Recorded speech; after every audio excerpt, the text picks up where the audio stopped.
tutandikirawo kono go basse ku stage oyo nyinyi go batandikirako babadde hoima 40 era byebimu ne bamusika ku stage ebyo ebitundu byebimu tosooka abanyolo twawukana kyonna kyekiri yabadde potro ya ne bamujja ku stage oluvannyuma lw'okubanga ate bamumanyi ng'omuntu eyogeza ekiyiseewo nakyo ababe nga bakitegera bulungi so simule mbalaasi ne bamujja ku stage ne bamukasuka ng'akaveera naye ko si kuswala era buli omusawa zino wali agamba delete sanyuka tv delete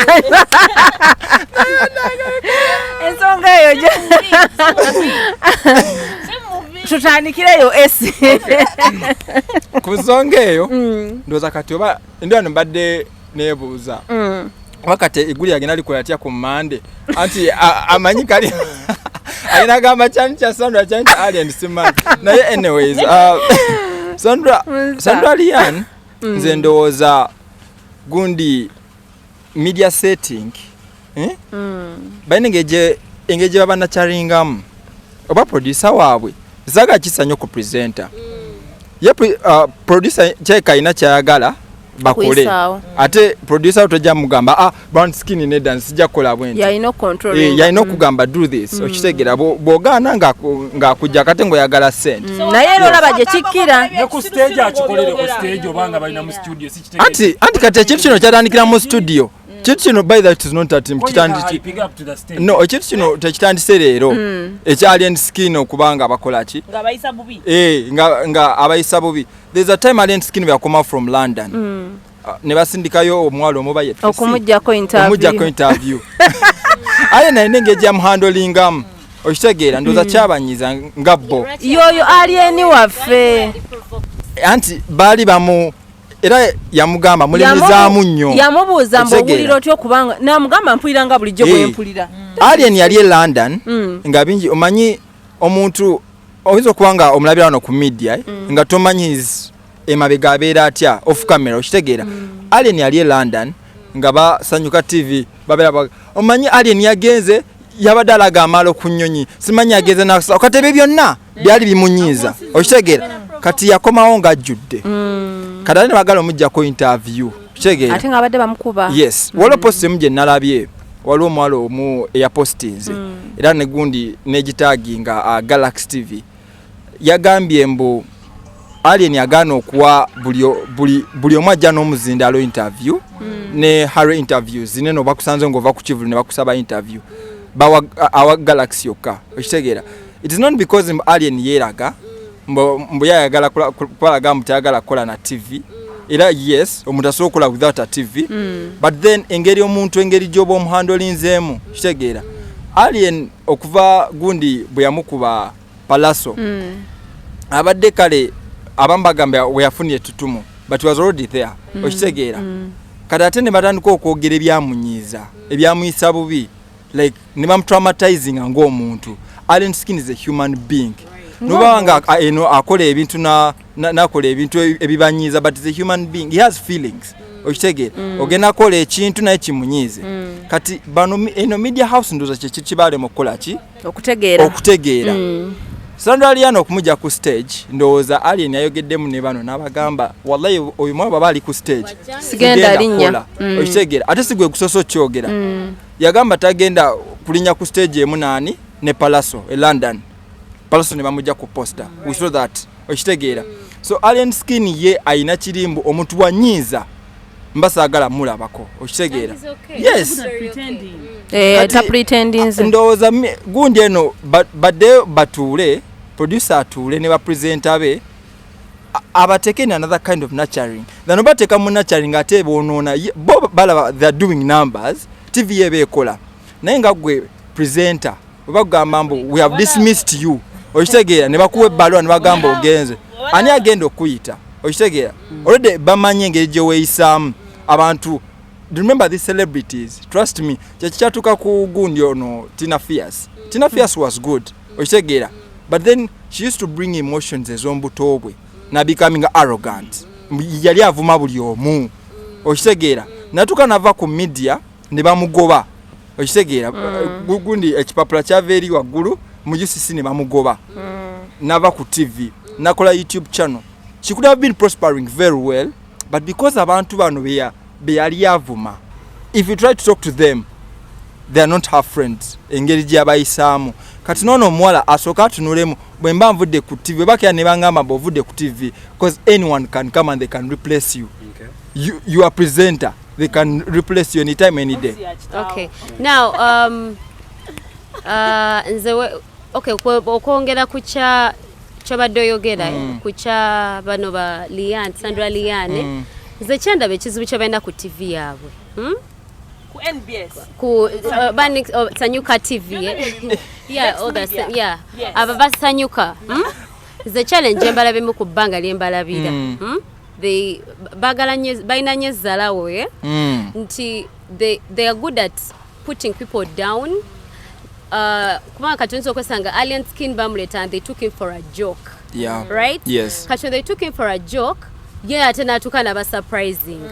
Kati tenga bakyasaba kuddayo ate bamuleta as a serious person. Yeah. Kati nekibakwatira mu babo yaabwe egyo babadde bamutwalidde ng'omuntu w'okusaaga najja n'abakuba. Already nga bo TV ye kenyini alien skin indirectly naba bakolera sente. Okitegeera. Kati bo challenge bayina.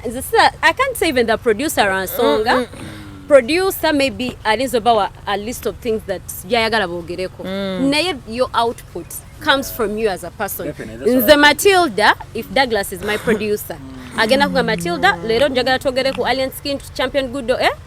my output, because remember kuogo mulimu, they believe you have talent, you have brains to sieve the things that you are going to say. Think ngambe kana kantu nkale center. Producer tagenda big gamba because you already amanyi bakulese bagamba omukyalo no SC profession kyakola kimanyi yakola journalism manya mass communication amanyi ekyokola ye agenda kuwa ebintu byakwogerako kati bo engeri gye ba presenting the way they present their gossip is what the problem is. Ochiraba bagireta mu ngeri y'okuzalawa kuvuma abantu kuba putting down abantu bewogerera obulungi bo bakyali baabwe oba kitegera. I'll give an example nti obaza Harto tayagala nnyo Shiba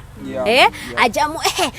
the queen naye baleeta omuntu omulala gwatayagala ajja kwogera ebigambo like she even changes kalamu babiteekamu emotions and the producer doesn't direct that.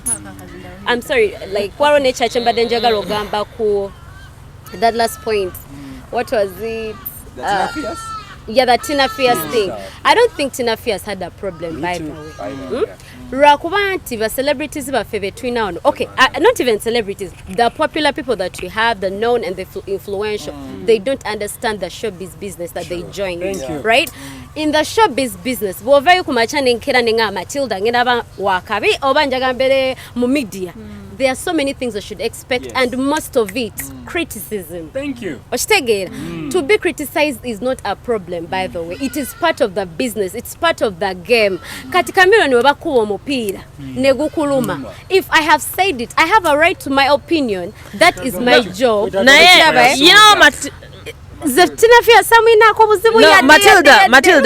Matilda, yeah, you talk about critics abagenda okuvayo bogere ebintu nenze waliwo ebintu ebimu nga wadde to expect a lot of things naye nga waliyo ebintu ebimu nga wadde naye wadde oyogera nnyo wadde omumwa bakuloga okwogera tewakuzibwa nga togenda byogerako waliwo statement kati ze sijja kwogera ku Tina ngenda kwogera ku Luswata ayina omuntu gwe yogera nakubako point timulwadde wa siriimu oba kitegeera naga wa siriimu those ebintu ebyo butalina kwogerako oba kitegera so wadde abamu balina okwogera criticism biki abantu bagenda batta bagenda batta babakuba amasasi mufe lwensonga nti boogera nnyo. So there are times whereby ngebimu kale wadde oyogera nnyo wadde oyagala abantu bakumanya wadde you want numbers ngawe ebintu byolina okureserving nga g'omuntu because tutuule wansi kubanga fena tuli mu showbiz singa omuntu akera kumacha nagamba wawe ekintu ngenda kwogera ku mukyala munnange ekintu bwe kiti naye ballayi nga kyabulimba wawe okubanga ogenda kwogera ekintu ekituufu it's okay naye nga kyabulimba naye senga bakera kumacha ne bakinjogerako how will I feel? What of my kids? What of my parents? Bajja kukitegeera batya wayo kiruwozezaako bali bakiruwozezaako at the end of it all tubana Uganda we are very funny tujja kusanyukira wamma muvume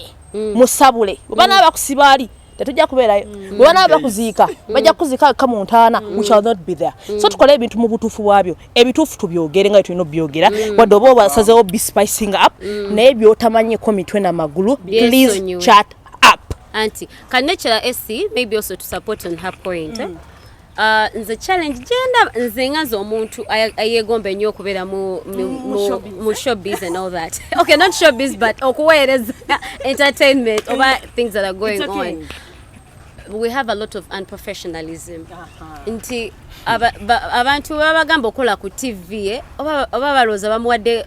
platform kukola buli kasasiro gwabayagala kubanga like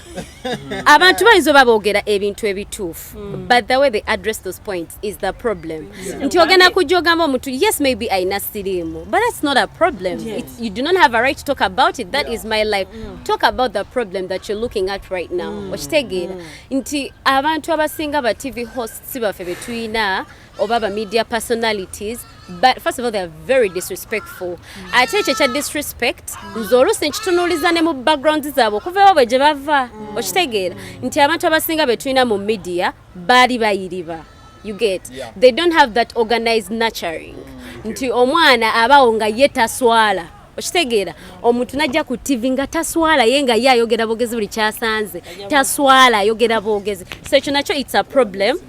nze kisinga n'okunuma ennyo nti ate abantu boolaba nti ababimanyi bakade let's say they are bosses ababimanyi this is what a journalist is supposed to do this is how it's supposed to be to know to show a professional way they are not doing anything about it and they are killing the media okay and even the way Ugandans we produce our entertainment or showbiz kind of news kati n'osanga nti I'll give an example Zahara Toto yenga omuntu nti agenda kola ebintu ebichamu bingi nnyo in my opinion bya ngobulaba bini mu bikola naye nga tewali omuntu agenda kujja mu nailing amugambe now you know what the way you said this about SC that is not how you had to address that point right engeri wewe utumba wino ku addressing kubanga these celebrities they are very important you wouldn't be talking about anything if Brownskin wasn't there if Chameleon wasn't there they have people that care about them and let me tell you right now you could be supporting let's say Shiba but it's just a time right ogena ozala wa let's say SC kati nonga SC yo wakabi kachobola beera abamu mu bobanji nnyo bakola ebintu ebibi ate n'oluyanga yagenze wa SC mwana SC gokimanyi oli kyali wange mwana like baba vumanga tubame bajja baba akabiye kasiri Michael Tyson ayinawe yawandiikira n'agamba social media eboonoonye baana mmwe kubanga muri mu mulembe w'owandiikira ku muntu ebyekisiro nga tagenda kusanga kuba ekiŋuumi mu maaso olw'okuba gwe oli waka oli mukazi gwo koweggaliddeyo oba olw'okuba oli waka oli ku ssimu yo okutte n'oyogera ebintu ku muntu ng'okimanyi tagenda kusanga akola ki abeeko kyakukola kati kitwonoonye okitegeera sisitimu ye Uganda bw'otunuulira media na biki tetufudde nnyo kuzimba structure ekola ba artist oba ekola ba akabi naye ate tulina structure ebasuula nti singa oli amala okwekola n'atoba n'afuuka ebibye mwagala omuowuninga bw'abagaana okumuowuninga ate nga mwagala mukuba muzza wansi okitegeera naye nga jjukira yajja akola kiyajja akola bye omusajja agenda n'adduka ensozi ze n'akola training ye ne bw'aba afuluma tetumanya bw'amala okuwangula golodi buli munnabyabufuzi n'amunoonya amwekubisizeeko ebifaanani buli muntu n'ayagala amuyita amukole ki naye nga structure ezimba tewali ne training ground ey'abaddusi b'emisinde tewali neffe tubalinda bakola kibakomawo kati ye media eno nti omuntu amala okutoba n'atoba n'ayita mu buzibu bwonna bw'ayiseemu ofuuka kyafuuse bw'amala ofuuka kyafuuse muyina ka system ke mwazimba nti alina okukafukaamirira bw'agaana okukafukaamirira nga mugaa tujja mussaaki tujja mussa wansi okitegeera naye nze njagala bagamba ekintu kino tosobola kunkuba n'omala n'ombuulira ngenda kukaaba ntya tosobola kunkuba n'omala n'ombuulira ngenda kukaaba ntya bw'oba onkuba kimanye nnyinza okukaabira mu kooti n'enkusiba nnyinza okukaabira ku social media n'enkuvuma nnyinza okukaabira mu kukusiriikirira nnyinza okukusanga mu public n'ekkuba oluyi enkaaba za njawulo kati gwe bw'oba onkuba manya nti bwe nnaakaaba tokiinaako control nganze bwe sitalina control kukola ki kukunkuba okitegeera saga ya Alien ne Sanyuka TV evaawa Alien yagiramu era nga ba tiktoker musicians nga babayitanga bazze ngajja nakuba oluyimba lumu mu weeks 2 n'abula nakuba oluyimba lumu mu mwezi n'abula TV eyo n'abalala bwe balaba Alien ne bagamba bano bayimbi ba tiktok mu myezi 2 ajja kuba akoze eki agenze nemuwa ebbanga bwe liggwako nemwongerayo ku ddala era ati nalwo bwe liggwako ali bakola ki agenze kati bwasigalawo n'agano submittinga gye bali ate nga interview bazaagala nga kyembagambye nti tetulina byakuzimbisa ne tulina ebyokumenyesa n'agaano bbawa okitegeera omuntu gwe wagamba nti talina mulamu agenda kuba agudde ate n'omuswama ng'ava ku show olwedde mukoowu ate n'oyagala omutege kamera omuggyeko interview omutadde na live ku TV yo kyataakusabye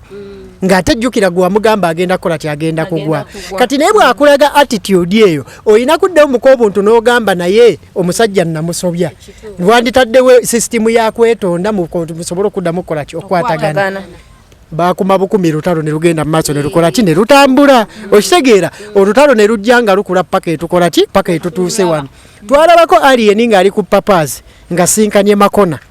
ng'alaga abasanyuka bazze kukola ki kwetonda naye kyali kibalese okwetondera ne kamera baziina nga baagala interview n'abagamba kye mwetonderako sikimanyi kubaze simanyi nti mulina kye mwankola ki nga tebasobola kinnyonnyola era interview tebagifuna olwaddewo ne batandika okukola ki ne batandika mukuba sitiiru naye ng'ekintu ekikuba Alien nekireetera abaana bano okukuba abantu si bo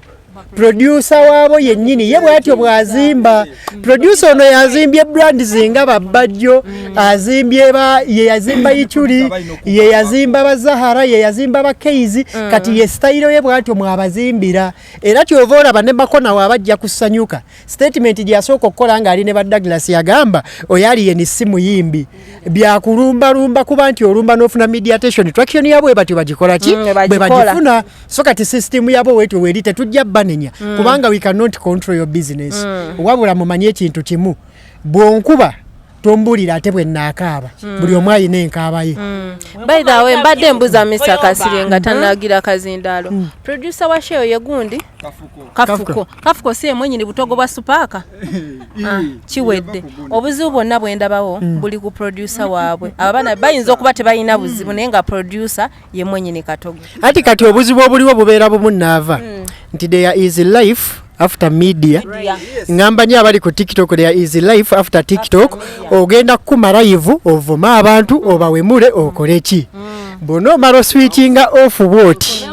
okomewo musesezizo manyeti ki naye abantu bano tuli mu nseemu ogenda sanga Douglas ewantu nga naye wali yafuga nga gwe bwofuga ku numbers z'emitwalo gye 10 ku TikTok simanyi ti ogenda munnyonnyola sitole yaleetera gundi ono Tina Fias okuva ku mpewo Fifi da Queen yali agyogerako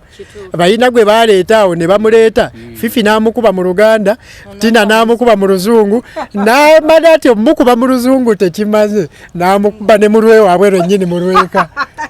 kati bo tebamanya tebakuba abaavu era Fifi ng'akukkuluma agamba abantu abo lwaki tebatweyonjuliranga mangu nti babaavu nga tetunnabayisaamu ggala kale nze kweyo topic akulira media company eyo yonna King Kalisa. I respect that guy so much and he's my role model. So what I pray. Bw'odendako bw'otunuulira omusajja Kabushenga ngwe yali akyali ku Vision Group. Bukedde yakola byonna bye yakola okusuula families z'abantu. Tebanenyanga ba presenters. Banenyanga ali ku top. Kale kitu kino mugenda kukiraba nga kitandise okuva ku ba presenters kigenze ne wa Kalisa. Omusajja ekintu kye kyazimbidde okumala ebbanga obulungi ye brandings obulungi obo kitege agenda na kuchovola byatandika no bishiftinga alinga yagala okubijja ku NBS abirekere Sanyuka kyokka jalaba definitely tetuganye neeranga kali nga ina wabitadde jukira baba ne golds aina ye audience jaga nayo targetinga because gondi broadcasting field je tulimu ya competition obo kitegira aina numbers neza abayagala kwa bwatuna nagamba manyi kajifule yo nayo political command center like Al Jazeera nga tayina byekola but ono nnyo ku market ya fenga bwede sawa zino people who really give in people who really watch you understand kati yagena na demand y'abantu bweli naye abana be recruiting abano they are good it's okay but then balina goals ezaabwe mu media balina kye batusomesa you can't fight bias but there is the way actually you can execute it in a very good way or in a bad way naye kati bano abaana balina engeri gye bakijjamu in a very bad way kati kambuuze era producer yabadde ku stage ng'omwana we bamugjayo no anti labayo it's like anti tugezaako okugamba olaba dage Sanoliano genda ku stage sigwe gusoose buli stage ya papo pata abadde agigendako okitegeera Douglas amutwala you get producer bwe tuvude ku stage nga tuze no ku TV bwe nkola ensobi okitegeera ababana sigwe gusoso kuba abantu okitegeera ever since Spark under Kafko's gundi supervision babadde bakuba abantu okitegeera lwakita bakoma that's why I'm saying that what producer I know buzibu it's not the tuganye nawe ino kuba na amagezi gogwe bakozesa nti byogenda okola kigenda kulekawa anti producer wagamba tunokola kino nogana oba don't fit ngogenda okola ebirala ebwanga you know this very well listen Essie bwe bakugamba bwe bati story bweba obulamu bwe butwala please don't do it we know this never to call investigative journalism your life first ne obo ogenda okukola ebintu bino gwa bikola gwagenda ogenda okwa producer akugambye tekitegeeza nti bwotyo bwogenda kikulekawa amazima gali like a political show amazima kwogera ku Museveni okwa producer akugambye nga kintu yakikola amazima gali nti fena tusomye wana amawulire oba oli awo oba okitegeera bintu bingi nnyo bye twasoma the do's and the don'ts naye we tujja mu media houses zonna ebisinga siwe bikolebwa tetukanye wanga babyonona kuva oba ddi oba okitegeera so producer agamba nti kola kino actually program tumanyi producer kyatugala kyetukola woba tojja kusobola osobola kugamba sigenda kukola program eno nekitegeeza okkiriza ogenda kikola so sabula nga oyagala okusaba let me drive you more into professionalism in journalism let me drive you more about professionalism in journalism I mean it wait let me drive you more deeper njagala kino mukikwate bulungi listen for example mba nkola investigative journalism my life first katukizeyo ne wana abakola olugambo olwo you are doing it but you are impacting negativity into people's minds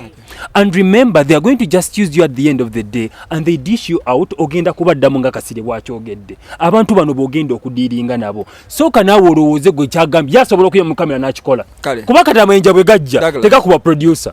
do you understand gakuba muntu ali wali ku kamera kiba kitegeeza omuntu nawe gwe bakugambye you need to be a bit logical gwe wakikola n'okigaana Zambale bwe yali atuwa orientation one day yatugamba bwati waliwo producer wamukolera barometer awo alina byamugamba ayogere n'atabyogera olumala ye program okuggwa bwepa ngagamba gwaki tewabyogedde nga barometer yabuuza producer we mbuuza lwaki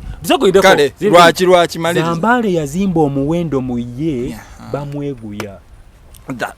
that is it abaana bano linda tebabegedde kiva ku mbala personality yo gujja obadde kimanya Natalia Ozil bayina engeri gye bamuwaamu ekitiibwa yenga ye ku ngeri gye brandinga ne wano mu lugambo lwamu abantu abakola olugambo mu abanda bamuwana abakola olugambo mulakinze okwebrandinga you overshout a lot obategera nati babisomye bwe buzibu bwe buli babisomye olaba ekintu ekyo kyogeddeko kituufu okitegeera but bano abaana balina yearning they have needs okitegeera producer waba akugambye mbu kuba abantu togenda gana because you want the money okitegeera naye gundi ye Zambali bamweguya okitegeera yagala bera ku TV ayagala popularity bamwogereko ayagala sente togenda muga yes ajabijukira after 5 years nga mazenga okugwa nati namaze okulaba n'abaana bano okujja kuba oyo mwala yava ku baba before coming to Sanyuka ekintu kino brand eno NBS we bagikutwalako ogamba ntuse kwa Al Jazeera ye Uganda so tekitegeeza that woba ogenze kwa Al Jazeera ye Uganda you have to mess yourself around kola mpisa mbi obulamu tebukomyawo linako one story bankubira bujingo right naye waliwo omuvubuka ali mu production ya NBS bamugoba jukira wali next media we are downsizing abakozi oba mawulirako story eyo ne downsizing abaana abo benyine abagendanga ne camera wa bujingo just okufuna stories ez'ekisiro ate nagenda nga asaba omulimu mu Salt Media what does it really call for that nobody ku media endala banaye byoyogera byokka ne byokola they contribute you more after there oba kitegeera ekyo abanamawulire tebakiraba omuwala avudde ku baba fine azze ku next media olugendo lw'amawulire terukomyawo okujjako ye nga yagala kuyitimukamuko katono aveewo obadde okimanyi now abaana abasinga obadde okimanyi right now abaana tebakya following books they want the money. That is it. Kati kanchiddemu kino nga munamawulire. Listen. Kiri bwe kiti. Kino era ekibuzo kyo mbadde nkisuubira. Obadde okimanyi omusajja omu nayogera naye bamuyita Drake Sekeba. Drake Sekeba is my friend. Yangamba omanyi lwaki banamawulire abali ebit crede akala abalina that substance balwa nnyo mu New Zealand mugamba lwaki kisomu kya kisai kasumba tavaawo. Atunulamu n'agamba bannaye ndeka baani mu field. Bwe wali obuzibu ne generation endinda community. Bwe wali obuzibu n'abaana bano abajja. Okitegeera. Bwe wali obuzibu n'abaana bano abajja. Mwe muli after money bali bakikola towards passion. Bali bazimba ekintu kyabwe towards passion. The challenge I have with this mubena abantu banabaso aba media kale betwinawe sawe. Zobuzibu bwensingira ddala okulaba. Abantu abasinga be baleeta okukola kwezo shows. Tebabaleta because of their profession. Thank you. Babaleta because of what they are known for. Nti Matilda nafulumyako nudes. I have my numbers, right? Nafulumyako nudes bamanyi buli jenge na balaba Matilda. Kitegeera naye I don't have the professional bit of that job. You get? Yes, olaba si buli muntu antayogera nti ngoyogera osololeta kino nti buli muntu kubanga ebiseera ebisinga ffe waneno nze mu Uganda okusinza nze in my opinion omuntu webakulaba nga tumaliriza in my opinion abantu abasinga be balaba ng'ayogera nnyo oli a bit sassy you're sassy you're interesting okola ebintu ebyo ebiri very nice batandikirawo okugamba banagwa nno n'osookola ku TV nze mami wange tagenda gamba Sandalia naina producer yamugamba yogera ebyo yamanyi ebyo ebigambo biva mwoyo omuwala okiraba same thing with the people that they attack Alien Skin Society maybe alawi katanso gifuna banga yakajja so nti ayina that knowledge nti omuntu ku TV host waba ayogera waliwo am controlling ene mabega yaba amanyi ono muwala ya numba okitegeera so in a way of them protecting themselves and keeping an image because those things that you're talking right now they're just for a moment. Definitely. There is life after that. Are you sure you're going to survive?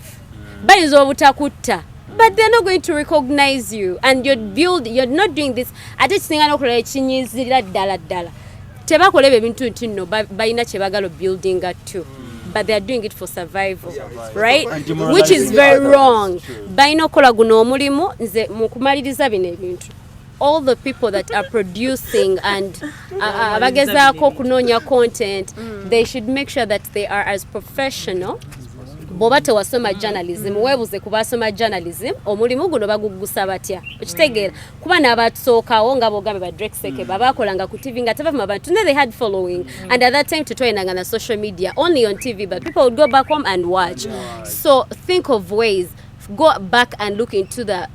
from the beginning, the genesis. Otaniko gamba omuntu ngakola ku TV, how do I bring my point without being disrespectful to anybody? Ogenda kola mawulire, being known doesn't come out of being very now in the way utioba olagwengo omuntu because you're making a name. Ate sanyuka egenda kugoba, do not forget. Okitegeera egenda kugoba, but I sure when you get out wosanga Matilda go wakuba omupiira lumu temugenda kwatyo agambe gwe okirabye like we should live in a life where we can handle after. Nze mpa abantu abalina amaanyi ekitiibwa ate naddala mu bintu ebibatyoboola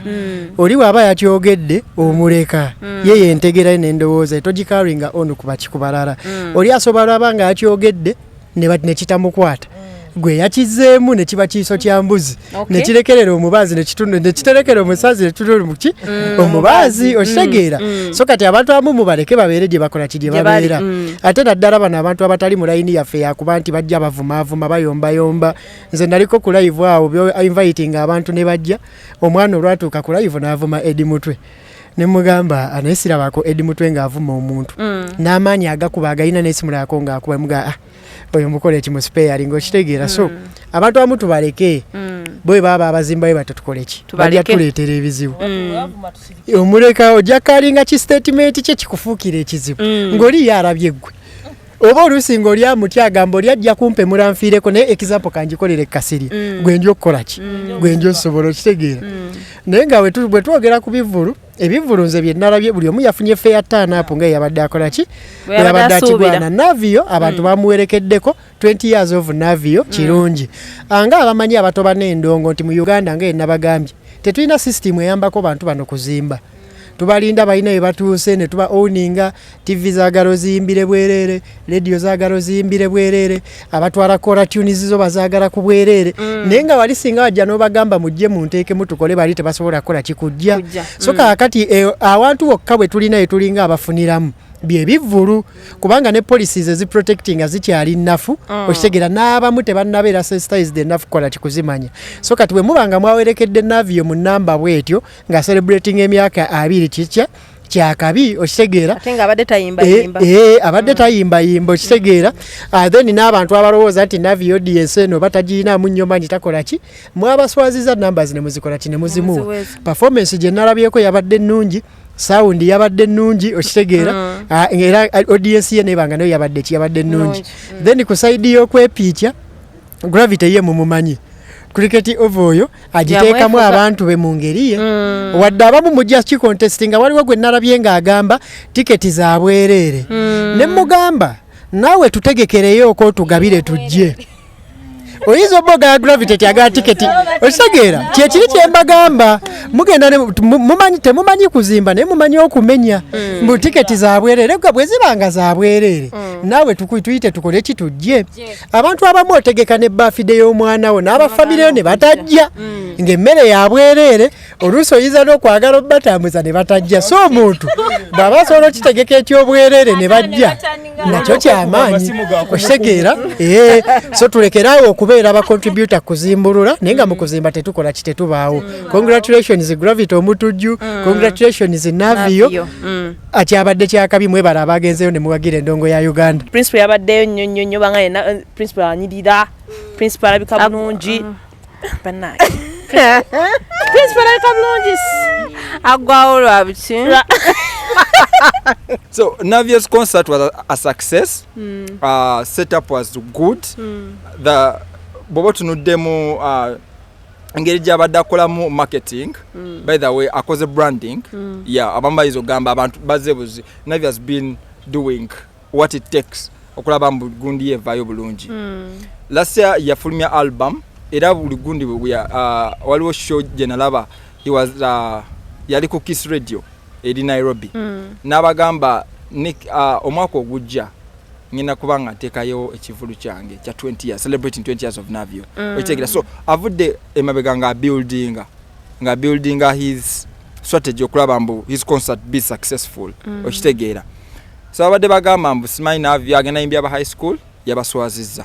okitegeera yes because bobola aba sound the whole setup kimu performance yabadde nungi okuddako elugogo abantu batanize up bulungi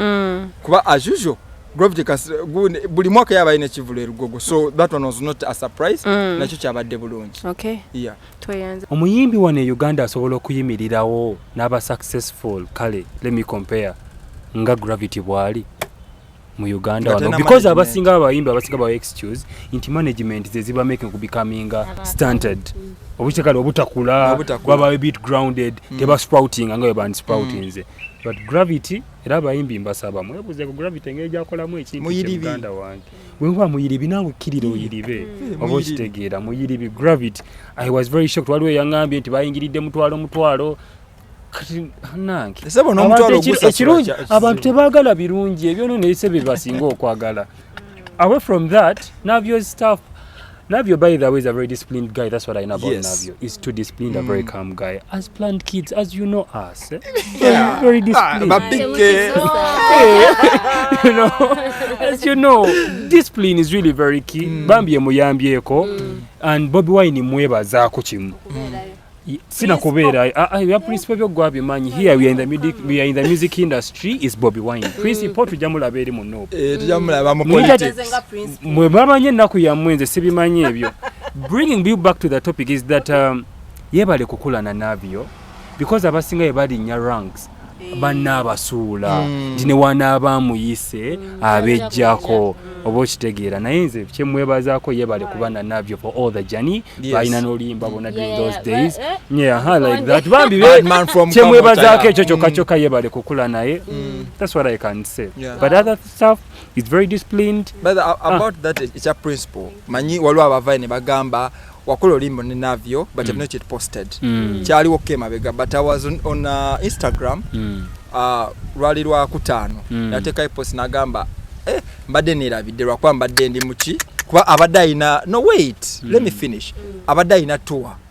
you understand kati kale mbadde tuyagala politics naye leka tubireetemu abadde ayina tour eya politics around the around the country kati yagamba yataginga era ne navyo yaddamu na poste naye ogenda kupeja navyo ojja gisangayo. Okay, let me chip in a bit. Nze manyi bane mu Uganda wano kat for example a man like Principal nga yamumuyita Bobby Wine. I know kubanga ina aba media handlers okitegeera abasobola okukola ebintu ebyo kuba bwavayo nakola stage oba nabagamba public relation is a cost government gyina n'okugabira obwerere abaana bagisome mbuuza lwaki tosobola kuvayo n'ogamba nali neerabidde it's a very bad statement mbu nali neerabidde to me Douglas kuba tumulabirako ate olaba ebizibu obuzibu bwe tulina Uganda we don't interrogate matters just tuzibuukiranga bwe ziri Bobby Wine n'obwa Bobby Wine bwe ne sense of marketing ne branding gyalina waatuuse tasobola kuwandiika statement eri by accident I had almost forgotten aba ku reverse psychology kulaga nti ensonga eno nkulu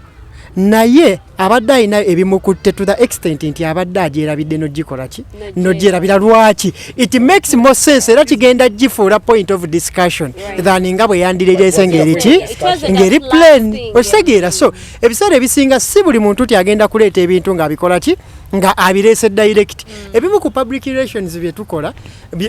byateekeddwa okukola creative writing ebiseera ebisinga oleeta ensonga n'omanya nti okusinziira ku bibaddewo eri abantu abaagala Bobby Wine omulaba nga ali mu byabufuzi byokka byatambuliramu eri abantu balina okukakasa nti kaseera kano ekiri on top of his agenda ensonga za ggwanga era ebirala byonna bijjamu nga kinga by the way so eyo communication yali right it is not by accident that you are communicating about. But for me, it did sound in very his well opinion. in my ears. In my opinion, because Douglas, I'm entitled to my opinion. Yeah. Okay. Zengaze, I really love Gravity, and I by the way, nabadde sisuubira nti Gravity show egenda flopping around songa oluyimba lwe kakati n'omutu gw'olowooza nti oba w'amaanyi nnyo baali very influential kati zenadde I'm even very surprised omugane teri abantu yawadde abantu tiketi ez'obwereere because to me it is impossible oluyimba lwe right now it is everywhere in even spaces you don't expect okiraba then like he's just a good artist. I don't know how he runs his music management here. Nze mwagala nga yo omuntu buli lulimba lwakwatako oba n'omuyimbi yenna n'omuyimbi womba temumanyi nti oba maybe byayimba bibowa ye bwabiyimba biba bisesa biba binyuma if you don't find it interesting you find it funny at least you will have something to like about his music or his new song so I really congratulate him. I'm actually very happy for him that he made it because he deserves it, right? Tabirimu kuja by mistake ntibimutomera butomezi he works for it bambi era bambi musanyukirako nnyo ze singa mmanyi bambi I really love Gravity nino musajja wange abeera ngamba buli kaseera nti hard work beats talent so musajja wange musajja wange but I think Gravity has talent to people yes yeah he really does no yeah anyway, he does but hard working yeah he is like kola nnyo ate bambi alina talent kubanga Gravity ekyo ekintu kyalimu right now nzejuke twali musomero right tumanyi nnyo bya luga flow naye yagitutegeeza obulungi abalala twali tuwulira basaaga you can go on my social media platform that is Media Now TikTok Douglas Segawa bane guys please subscribe on SC Media Uganda there is a report coming the report is coming I repeat the report is coming thank you so much for watching I'm Douglas Thank you. Wabula njatumirako basajja bange benjiriba nabo vehicle doctor muganda wange kya ogamba otya ne muto wange DJ Storm n'abalala bwe tukwasaganya ebintu byaffe John Bosco Kalema ku Wine Bank awo kyakabi then n'abalabi ba S Media mwenna mwebale then ne producer waffe Brian webale kubeera ye mabege eyo ku kamera omulimu guno n'okwasaganya gutambula bulungi. Bana tweyanza nnyo tweyanzige. Please subscribe to these channels. Yes, nenga byonna tubadde wano ku social media muliro vibe tuba tunulire tambudde mu week. Ye tweyanza nnyo tweyanzege. We love you so much. Tuyanza kubanga mukoze eki mbaddewo ku mikutu gyonna S Media Now, Life Experience, ne Brownskin event. Naye nga njagala kubategeeza our official channel was hacked by someone we know, but then era sigenda mwogirako but it was hacked. We lost it. Era tujja kubanga eno kati eno ye channel empya yetusaako gundi content waffe eri twagiluzinze. It is so sad. Yeah. Naye nga mwebale nnyo kubanga kwemuli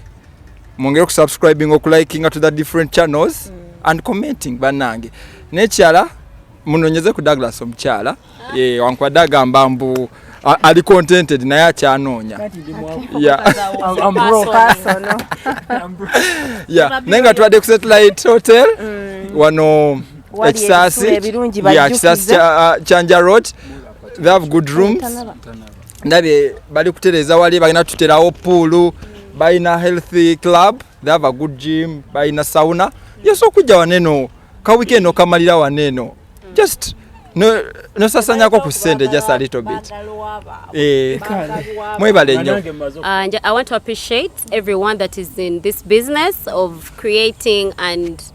looking for like things to talk about. And also, Bambi, you guys, thank you so much. More about opportunities to give their opinions on different things that are going on, because ebiseera ebisinga betuwuliriza tebogera bituufu ate nga abantu abamanya ebituufu nabo babeerayo. So when you come up with such channels and ways of following up on things that are going on, it really helps because we share opinions and different knowledge from different people. It's really, really impressive. So thank you so much for watching. More good things are coming. Banange tubeeyongera okubebaza bagamba ebirungi biggwa byokya social media mwiro bwe tubeera nga timu bwe mugirabye olunaku olwaleero S Media, Life Experience Uganda, Media Now, Brownskin event. Banange bwe tubeera nga bulijjo gwo mupya nkugamba tulaba olunaku olwaleero sharinga subscribinga ekintu obeere ng'okibeera mu bwe tuleeta obeere ng'oli part of us. Tubeeyanza nnyo tweyanzege mbeere bulungi.